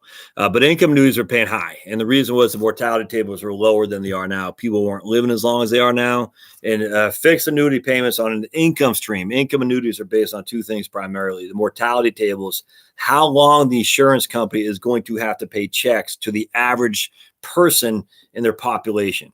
and then the interest rates at that time. And so basically with interest rates low and mortality tables increasing in terms of life expectancy, the rates on fixed income annuities, I should say income annuities, have dropped dramatically for sure. On fixed annuities back then, I have no clue. But man, hell, I remember, I bet they're paying freaking huge amounts. We are talking about that. Jody says, awesome channel, Josh. You got it. I'm into Audible. Right on. You buy my books on Audible and I get paid. I'm not really sure how much I get paid. I don't think I get paid that much, but I do get paid something. So much obliged. And if you buy, if you want to do me a favor, if you want to buy my book on Amazon, if you type in Roth IRA, usually my book shows up in like the third or fourth rank. I haven't looked in a couple of weeks, but usually in the third or fourth rank. So you go on Amazon, you type in Roth IRA, Roth 401k, and my book will show up, The Tax Bomb in Your Retirement Account. You click on that, you put it in your cart and buy it. What that does is it tells I'm telling you, I cannot stress how important this is if you're going to buy my book. It tells Amazon people are interested in this topic, Roth IRA, and when people see that topic and they see it as a book that gets added to the cart, that's good. But more importantly, when they see the book that's added to the cart off that topic, they add it to the cart and then they buy it. That makes Amazon money, which Amazon is not stupid. They push that out for more people then to see it, put it in their cart and buy it, if that makes sense. So you always look at it from the perspective of Amazon or YouTube. What makes these groups the most money? And YouTube, what makes the most money is having longer videos, more potential to sell ads, which is why my video, I yap, I get that, but a lot of my videos are longer, significantly longer than a lot more people. Not necessarily by design, but I never like those 2-minute videos. I can't do that. It's too short for me. But I know that the reason YouTube likes me to some degree is because I have longer videos. Longer videos means they can sell more ads. That's all there is to it. I have no clue who advertised my site, by the way. Amazon, when Amazon sees a certain keyword leading to sales of a certain book, this guy's book, Amazon says, we are getting paid for every sale of that. Thus, let's push that book forward to more people. So if you go on and you type in Social Security books or Roth IRA, my 2 books will show up there. And then you can click. And if you buy it that way, it's incredible help to me. Any value in getting reverse ETFs? Like, no, I hate them, man. Rick, don't do that for the love of me. So Rick, talk about reverse. There's a name for, I can't remember. So what happens? These are day-to-day inverse. That's what they call it. Inverse ETFs. So the S&P 500 goes up. Goes up 5%. You lose 5%. S&P 500 goes down. Whatever it is. I can't remember. What no one understands on these inverse things. So essentially, what happens is you say, if I buy an inverse S&P 500 ETF, if the S&P 500 drops 35% on any given year, the 35% of the time I'm guaranteed to make a profit because I'll have an inverse, almost like a shorted ETF. It doesn't work year to year. It works day to day to day. I'm just telling you, man, it's not year to year. You cannot bank on that like it's year to year. I know this is confusing as all can be. I had one of those things back when I was at Schwab many moons ago, and amazing. I can't remember. But I remember I had one, and it never did. I said, why am I not making money in this thing? And then I read a little bit more into it. I said, because it's day to day.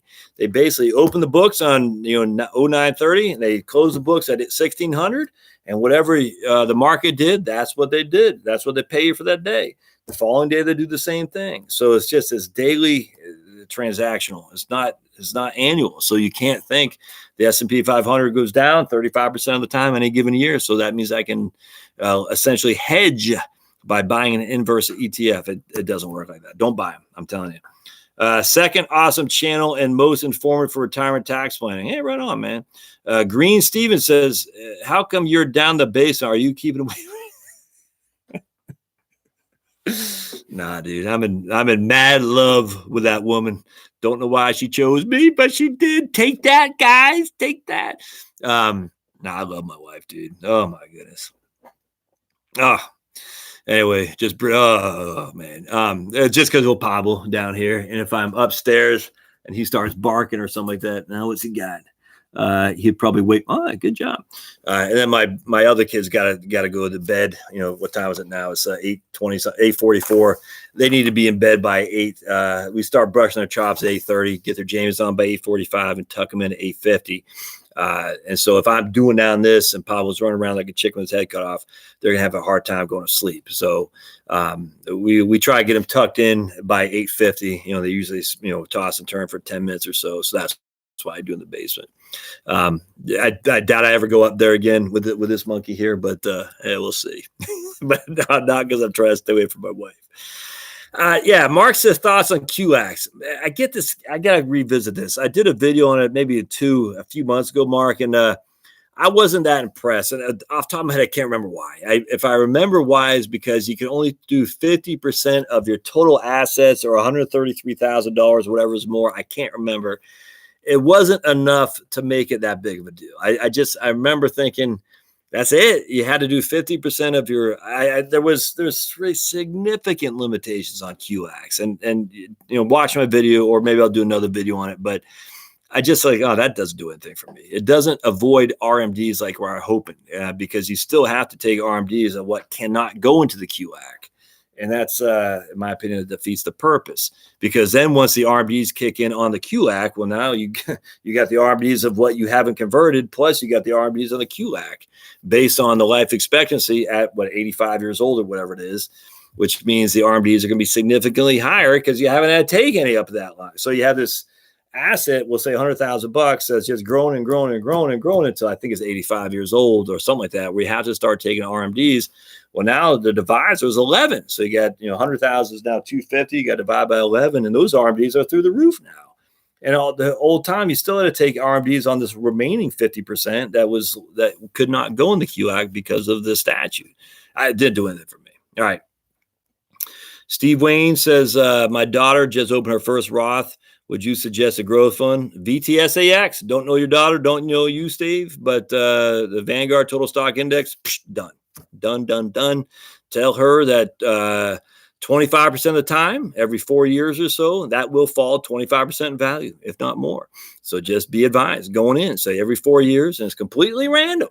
She will lose 25% of her capital. And what she needs to do is look out the window. Look out the window. Rob says, reason I ask is because I don't own dividend growth fund in my Vanguard Roth IRA.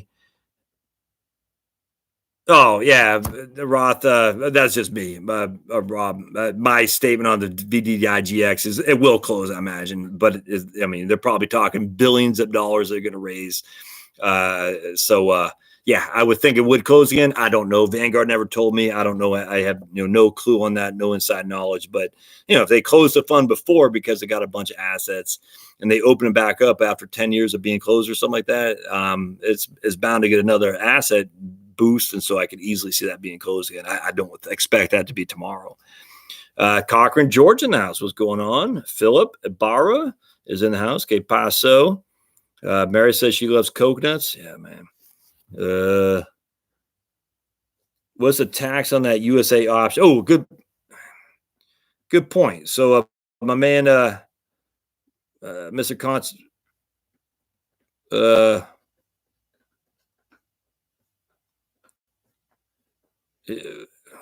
anyway, my man said, what's the tax on the USA thing? Tax is ordinary income. I need to point that out. Once you take the money out, it always comes in LIFO. It's not just a USA. It's any annuity is always LIFO. Last in, first out. Last in is always interest. Interest always comes out first, which is always taxable as ordinary income. So I'm glad you brought that up.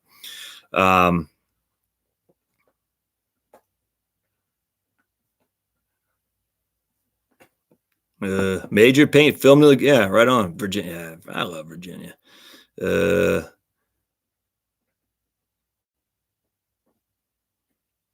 right there. All right, cool. And thanks Tom and Jared for being what's it called? Here. I just it's funny because the comments get more and more, which is great. And I love it. It's just the issue is I'm not sure if they got losers out there, which we have on occasion. When was the last time major insurance company did not pay on fixed annuity? I don't know, man. Jay Snyder. If you look at the Great Depression, while the banks are going kaput, the insurance companies stay pretty solvent. So I'm not all that worried about a major insurance company. That would be the issue here. Major insurance company. Insurance companies are a cash producing machine. There's no other way around that. Why do you think all these big buildings, Transamerica, Equitable, MetLife, all these huge, going back to this book I'm listening to on audio, The Skyscraper Curse, right here. I listen to that. The Skyscraper Curse, and how Austrian economists predicted every major economic crisis of the last century. The issue is that every time there's a big skyscraper going up that's trying to be the biggest one of all the world, that's always a time to get nervous. But I don't want to talk about it. The issue is when you look at the major buildings going up back in the last century, a lot were insurance companies because they're money-making machines, that's for sure. That's just why I think they freaking advertise so much. But yeah, I don't know. Nonetheless, a major insurance company did not pay.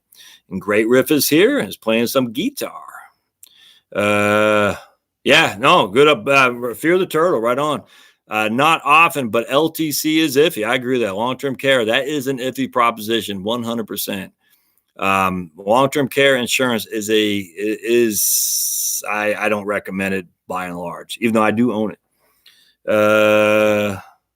I'm just getting ready to sit for the Series 65 and will then start studying for my CFP. How long did it take you for the study for the CFP, and how long will it be realistically for me? Has changed dramatically since I took it. I bought it when we lived in Phoenix, and that was in 2000, 99 even. I had 5 years in which to complete the course of this College for Financial Planning, had tons of these little booklets. Had a kid, moved to Virginia, had another kid, said I was going to quit. And then a guy I was working with at my bank, George Rand, we went out to the Thomas House in Dayton, Virginia, run by Mennonite people. As a local, one of those home country cooking places run by Mennonites in Dayton, Virginia. And we're over lunch just talking. George is an old man. He's probably no longer with us. He goes, keep at it, dude. That's good. The wave of the future. You're going to have a CFP and you're going to be in this business. This is in 2003.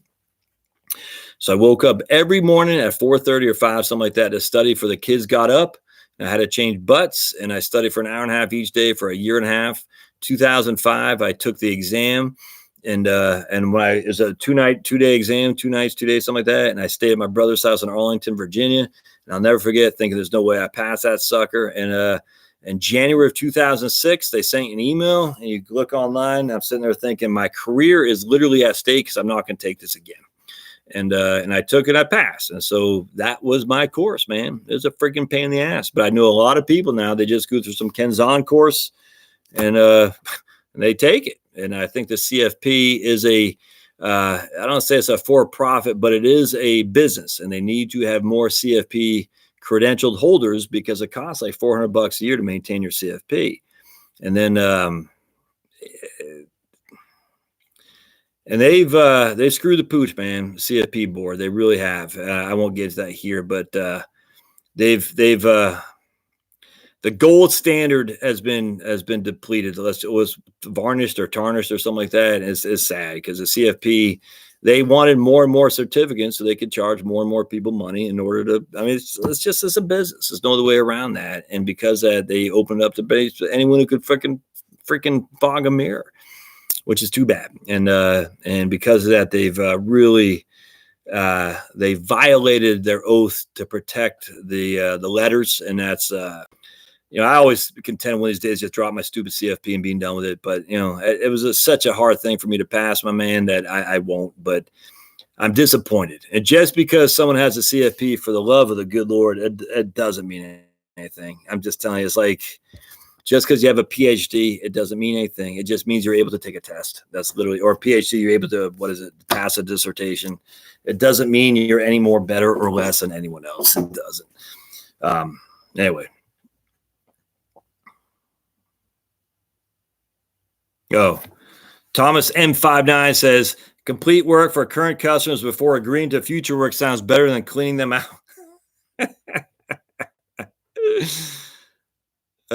Thomas says, I'm 63. My wife is 66. What percent should I be in bonds? Man, I got no clue, brother, man, because I don't know your situation. No idea. So I can't answer that.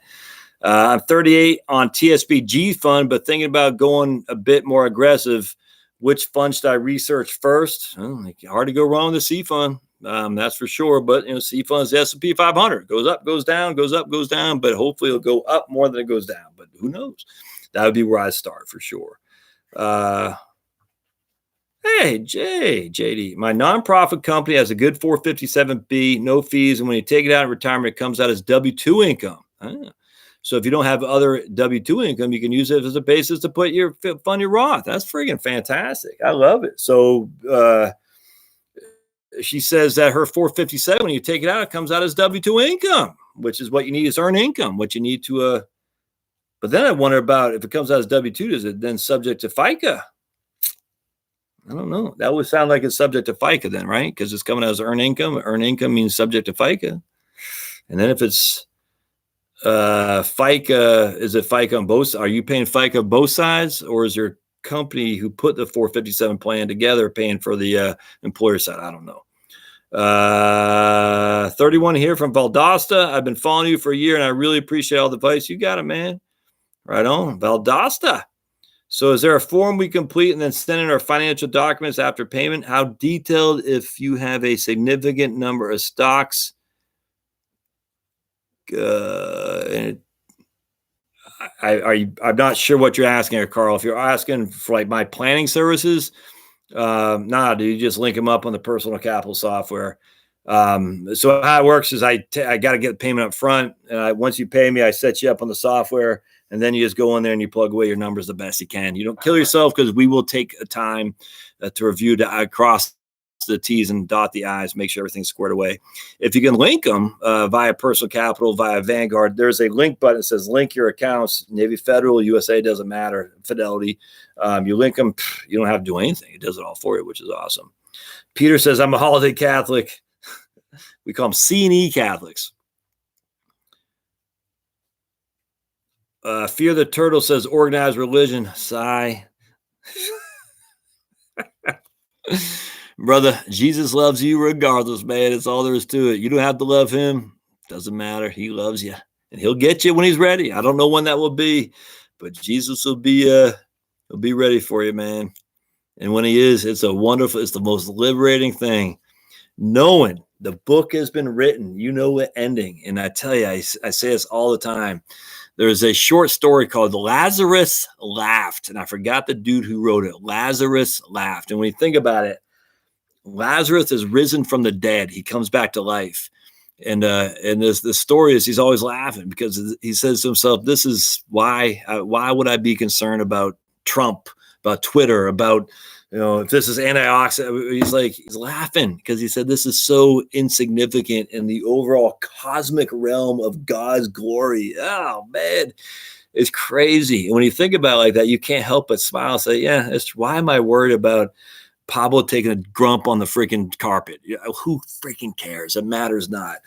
Anyway, I just, oh, dude, I love loving Jesus, man. It's great. It's great.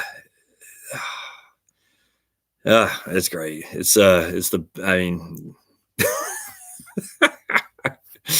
love it. And I love it because I know I'm going to screw up. And Jesus is going to say, dude, what are you doing? We've been down this road 1,000 times a Sunday. And every morning I get on my knees and say, Jesus, I did it again. Whatever's gone in this freaking mind up here violates what you commanded. And yet Jesus says, all right, let's give it a go again. Go on and sin no more.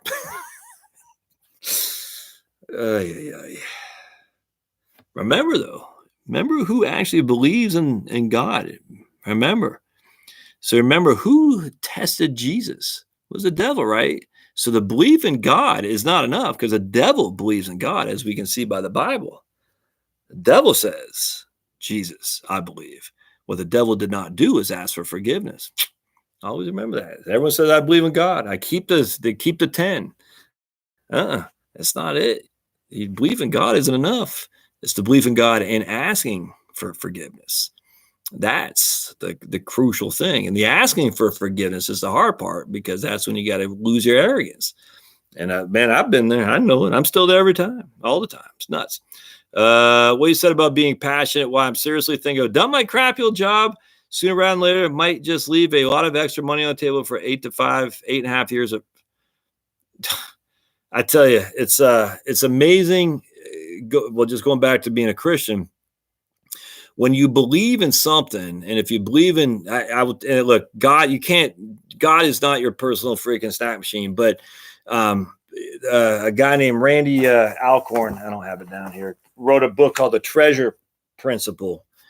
And basically the premise was, when you believe, God does great things, and you don't know what's going to be, but a true believer will have great things. And that might not be great for your circumstance, but when you believe, and you, like, let's just say you give, for instance, out of love, as opposed to out of, the feeling of need or being forced, whatever, it's amazing how much comes back to you in droves, if that's the right word. And I completely agree with that. When you believe in what you're trying to do to better other people's lives, it comes back to you. For every dollar you commit, every moment you commit will come back to you twice. I'm not saying if you give to the church, you'll get $2. I'm not saying that. I'm just saying, when you follow what you're supposed to do with passionate and kind-heartedness, it comes back without question, because people see it, they know it, they want to be part of that. And that's why the Mormons are so good at freaking raising or solicit, or what's the word, what they do, because they have a smile, they have a love, and they seem like they're loving you. Whether or not they are inside, I don't know, but they seem like it. And people like that stuff. It's easy to fall for the anger of like Antifa or being a stupid Nazi or something like that. That's easy stuff. But no one's going to stay that course unless their heart is truly cold and darkened.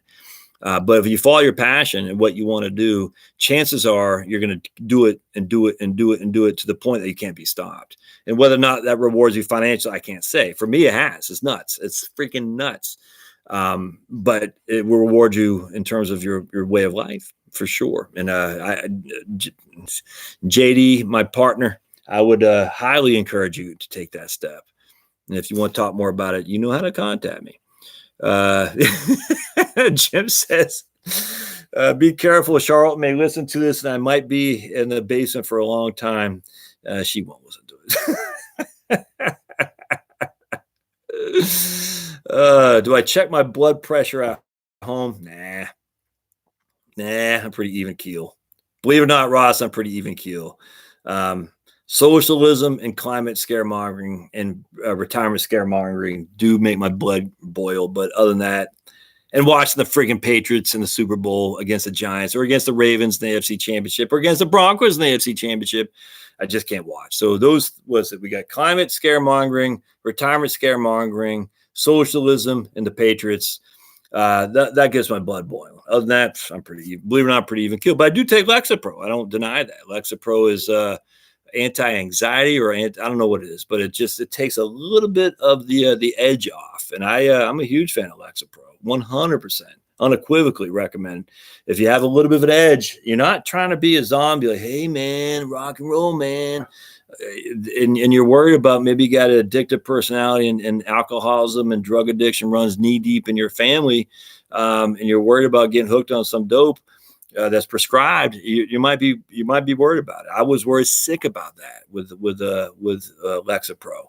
But I had a good friend of mine from my USA, and he said, look, he just told me, because it just does just enough.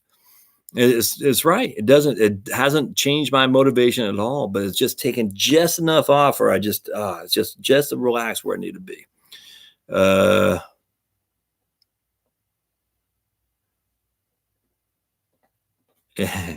For folks that let's see here, not sure if I'll ever go below 65 to 70% stocks. Yeah.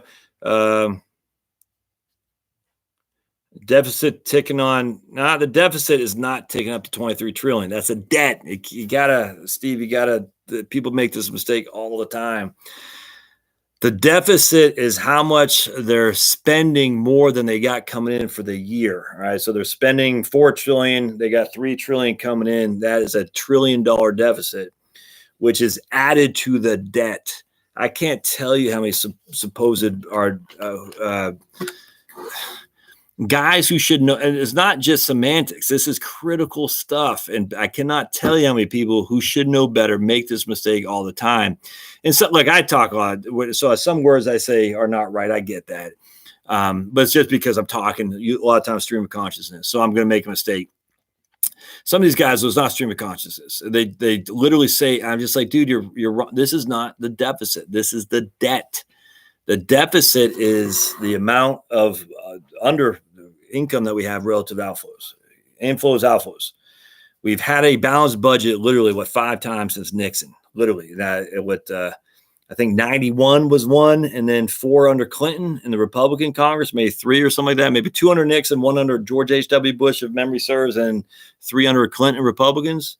So we've had a balanced budget, a surplus, been minimal. Yeah, that's crazy. Hey, Rob says he's got his first VA healthcare hospital appointment on Tuesday. All you need is 24 months active. That's crazy. Yeah, please do, Roth. My first VA healthcare hospital appointment on Tuesday. All you need is 24 months active and your DD-214 to the local VA hospital to sign up. You got to tell us more on that. That might be something I interview you, Rob, if you're open for that podcast or whatever, because what does that encompass? I would love to know that. So if you want to talk more offline, I'd love to hear that. All right. Thanks for doing this weekly live stream. You got it. I'm going to start doing one on no live stream next Sunday. None. Family business to attend to. And you know me, if I don't attend to family business, I will be parked down here with old Pablo sleeping on his bed. I am going to try to do one on a like Wednesday at noon or something like that. I did one last week. I don't get nearly as many people, but it was good. I had a bunch of different crowds. So I am going to try to do Wednesdays. I think Sundays at night, Wednesdays during the day would be kind of cool. And I like doing them. The swamp is hard to beat. Yep. I'm a libertarian. I've come to understand that we need to look at DOD's budget. We need to stop the non-ending wars. Yep. I agree with that. Seems to be 2 swamps. Nope. It's 1 swamp, man. They're all in the same swamp. Any fear that the government will someday, I get this question a lot about government taxing Roth IRAs. Look, they always do it in the back of the night. And what I mean by that, look at Social Security, look at the IRMA, Medicare. They never say, you have this, now give us some. They never do it like that. It's always done on the basis of, we're going to push it back down the road. We're not going to inflate it. They're not going to say to a bunch of people, you got to understand how politics works.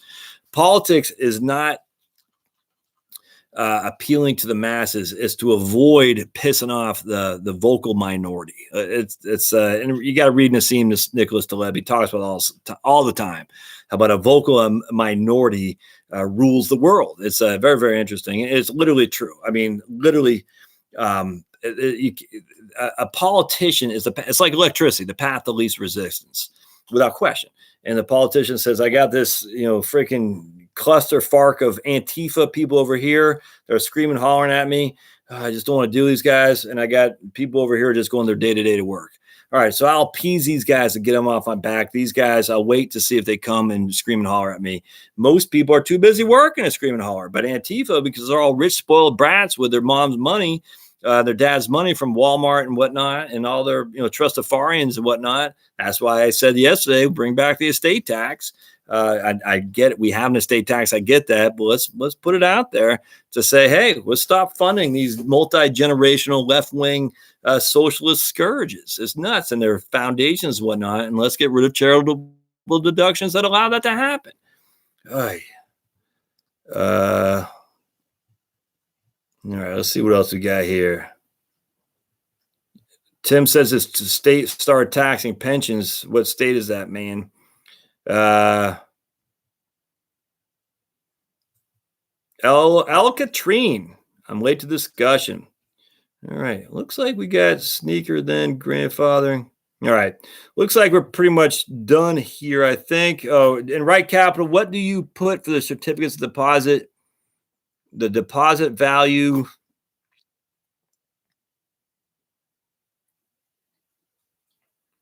What do I, maybe I'm just missed a couple things here.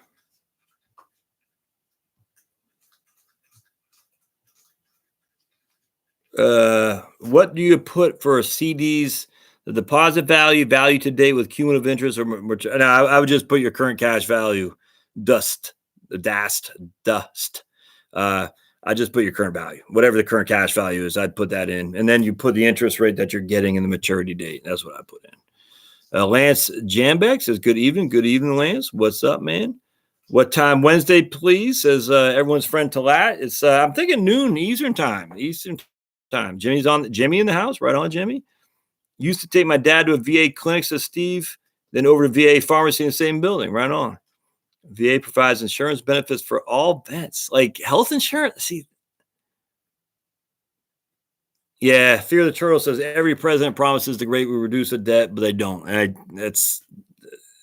the reason for that is because we don't want them to. I mean, let's just be honest here. We don't want. Everyone says, don't tax you, don't tax me, tax that guy behind the tree. It's always NIMBY. Don't take away my thing. Everyone has a reason for government to spend. And this is the Leviathan that we always talk about. It just grows and grows and grows. It never goes away. And the idea that Trump or Bernie or any of these guys going to get involved and say, we're going to stop this, it's never going to happen, because it's the path of least resistance. To stop a government program means literally having to deal with tons of people who are relying on that government program for the livelihood. No politician wants to fight that battle. It's too easy to say, all right, we'll keep spending and kick this down the road. And when I get out of here, I'll be like Paul Ryan and go on the board of Fox. There isn't any entry for interest rate. Yeah, just put the cash value in there. That's fine. No biggie. I mean, you can put the rate of. I just put the cash value. That's what I would do.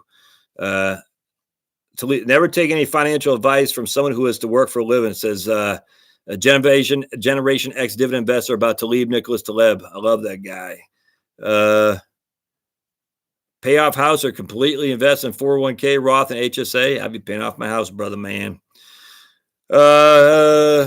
All right, so I'm going to call this a night here. I think old Pablo here is trying to go potty. I'm getting tired. I like the 7:30 better. I just got a little bit more energy, and it seems like we get a little bit more comments, which is good.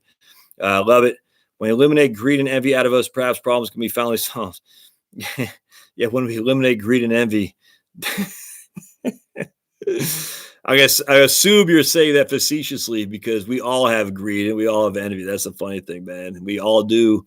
Adam Smith's invisible hand at work. We all take care of ourselves, and I got no qualm with that right now. So, all right, folks, we will not see you next Sunday, but I will be getting on board Wednesday. And like I said, I think it's going to be at noon.